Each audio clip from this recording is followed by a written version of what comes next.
ઘણીવાર ઘરમાં લીલોતરીનું શાક ન હોય અને આ વસ્તુઓ તો હોય જ છે, દેશી ચણા અને બટાકા. અને અથવા તો પાણીપુરી બનાવવી હોય ત્યારે તમે થોડું ઘણું સાઈડમાં આ કાઢી દો તો એક સરસ મજાનું શાક બની જાય છે. અને જેમાં ચટપટા મસાલા નાખો તો પેટ પણ ભરાઈ જાય છે અને હેલ્ધી પણ છે. ઘણા બધા એના વિટામિન્સ પણ મળે છે. તો શરૂ કરીએ એક સરસ મજાની બિગિનર્સ માટેની આ રેસીપી, ચણા બટાકાનું કોરું શાક, જે ઝટપટ બની જાય છે.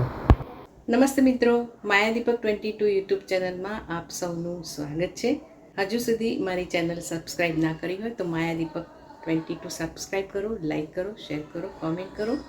બાજુમાં રહેલી ઘંટડીને દબાવો અને મારા વિડીયો સૌથી પહેલાં મેળવો. તમે મને ફેસબુક અને ઇન્સ્ટાગ્રામ પર પણ ફોલો કરી શકો છો.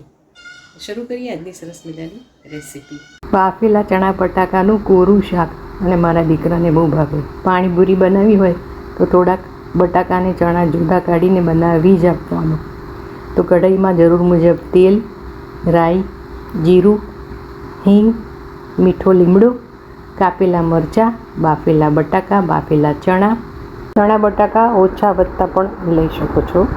હળદર, મીઠું, સંચળ, લાલ મરચું બધા રૂટીન મસાલા છે. ધાણા જીરું અને સરગવાનો પાવડર ને મેથી મસાલો મારી રેસીપીમાં તો હોય જ, જે હેલ્ધી છે. મસ્ત મસ્ત લીંબુ નીચોવો, મિક્સ કરી કોથમીર ઉમેરી એની મજા માણો. લગભગ બધા બનાવતા જ હોય છે. આ હતી શીખાવ માટેની રેસીપી. તમે આને રસાવાળું પણ બનાવી શકો છો. ગળપણ ભાવે તો તમારી રીત મુજબનું ઉમેરી શકો છો. ચણા અને બટાકા પાણીપુરી માટે બાફતા જોઈએ છે ને જો તમે આ શાક બનાવવું હોય તો વધારે બાફવાના અને બીજા દિવસે આ ચટપટા શાકની મજા માણવાની અને એકદમ ટેસ્ટી લાગે છે. જે નવા શીખતા હોય એને ઘણી વખત આઈડિયા નથી હોતા કે કયા શાક બનાવવા, કેવી રીતે બનાવવું. લીલોતરી શાક ન હોય ત્યારે આ કઠોળ તો ઘરમાં હોય જ છે.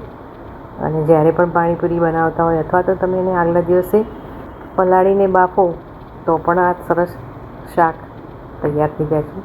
ટિફિન રેસીપી હોય તો ટિફિનમાં પણ તમે એને ભરી શકો છો અને બહુ જ સરસ લાગે છે. અને જો તમારે રસાવાળું ખાવું હોય તો એની પણ હું રેસીપી મૂકીશ. કોમેન્ટમાં યસ લખજો. વિડીયો ક્યાંથી જોઈ રહ્યા છે મને ખાસ લખજો, જેથી મને ખબર પડે કે મારા વ્યુઅર્સ ક્યાંથી જોવે છે. અને આ બિગિનર્સ માટેની રેસીપી જો તમને ગમી હોય તો લોકો સુધી વહેંચજો, શેર કરજો, કોમેન્ટ કરજો, લાઈક કરજો, સબસ્ક્રાઈબ કરજો. ફરી મળીશું રેસીપીના એક સરસ મજાના નવા પ્રયોગ સાથે. Thank you for watching. Enjoy. Take care. Bye bye.